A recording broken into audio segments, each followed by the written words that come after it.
समय था रात का। पूरा काला खेड़ा गांव चौपाल पर इकट्ठा था। ठंडी हवा बह रही थी और गांव के लोग किसी अनहोनी की आशंका से सहमे हुए थे।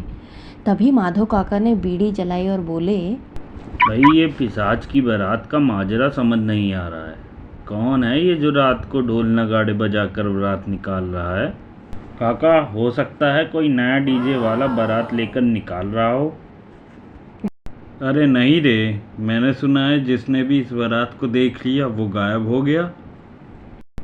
फिर भी हर रात गांव में बैंड बाजा क्यों बज रहा है? अब तो हमारे मवेशी भी नाचने लगे हैं। तुम सब सावधान रहो, ये पिशाच असली है। जिसने इसे देखने की कोशिश की वो या तो गायब हो गया या फिर पगला गया।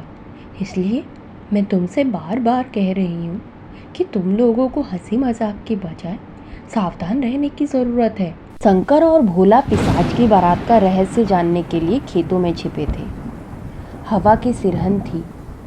दूसरी दिन रात ही उन्होंने ये डिसाइड किया कि वो इस रहस्य का पता लगाएंगे।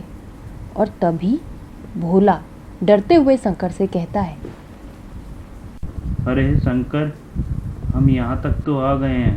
अगर सच में पिशाच मिल गया तो उसे तो कहूँगा बारात तो बढ़िया है पर दुल्हन कहाँ है।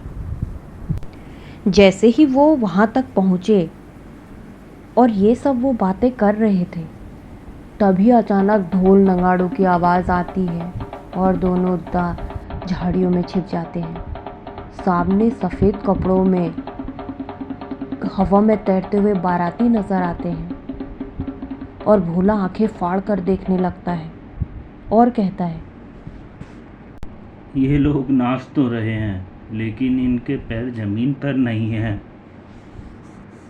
तभी एक डरावनी आवाज़ आती है और कहती है, जो हमारी बारात देखेगा उसे हमारे साथ चलना होगा। और यह सब सुनने के बाद भोला और शंकर की तो सिट्टी पिट्टी जैसे गुल्ही हो गई। दोनों गिरते पड़ते एक दूसरे के ऊपर चढ़ते हुए आगे को बढ़ने लगे, भागने लगे और जैसे तैसे करके अपने घर को वो लोग पहुंचे और गांव वालों को जाकर उन्होंने सारी बात बताई। अगले दिन ही सभी गांव वालों को पिशाच की असली सच्चाई जानने के लिए गांव के पुराने महल पहुंचना था, जहां की शंकर और भोला ने उससे पहले दिन उनकी बारात को देखा था। अब गांव वाले डरते डरते पुराने महल पहुंचे जहां पिशाच का राज खुलने वाला था। तभी पिशाच उनको मिलता है और वह कहता है एक गंभीर आवाज में, सालों से मेरी शादी नहीं हो पाई। मैं हर रात बारात निकालता हूँ पर कोई दुल्हन नहीं मिलती। इस उम्मीद से वह बारात अपनी डेली लेके जाता था ताकि उसे कोई दुल्हन रास्ते में तो ज़रूर मिलेगी। ये सारी बातें सुनकर सारे गांव वाले चौंक गए कि यह कैसा दूल्हा है जो पहले दुल्हन नहीं ढूंढ रहा बल्कि बारात निकाल रहा है, उसके बाद दुल्हन वो रास्ते में ढूंढेगा। जैसे ही पिशाच ये बातें बोलता है, अचानक बिरजू हलवाई, जो कि गांव का सबसे प्रसिद्ध हलवाई है और जो भी उसको मिलता है वो उसे कुछ ना कुछ खिलाते रहता है, तो उसने हाथ में जलेबी लिए हुए था और उसने बोला, अरे पिशाच जी, शादी में मिठाई नहीं होगी तो बारात अधूरी रहेगी। आप एक बार ये मिठाई तो खाकर देखिए। इतनी सी बात पर पिशाच ठहर जाता है और सोचने लगता है और फिर थोड़ी देर बाद कहता है, सच में मेरी शादी में मिठाई नहीं थी, इसलिए मेरी आत्मा अटकी हुई है। इतना सुनकर गांव वाले सभी चौंक जाते हैं और कहते हैं, यार ये पिशाच की शादी केवल मिठाई पर अटकी हुई थी। और पंडित जी इतने में कहते हैं, समस्या तो गंभीर है, इसका एक ही हल है कि पिशाच की शादी करवा दो। अगले दिन सभी गांव वाले फिर से वहीं पुराने महल में जाते हैं और एक अनोखी तरकीब उन्होंने इस बार निकाली थी।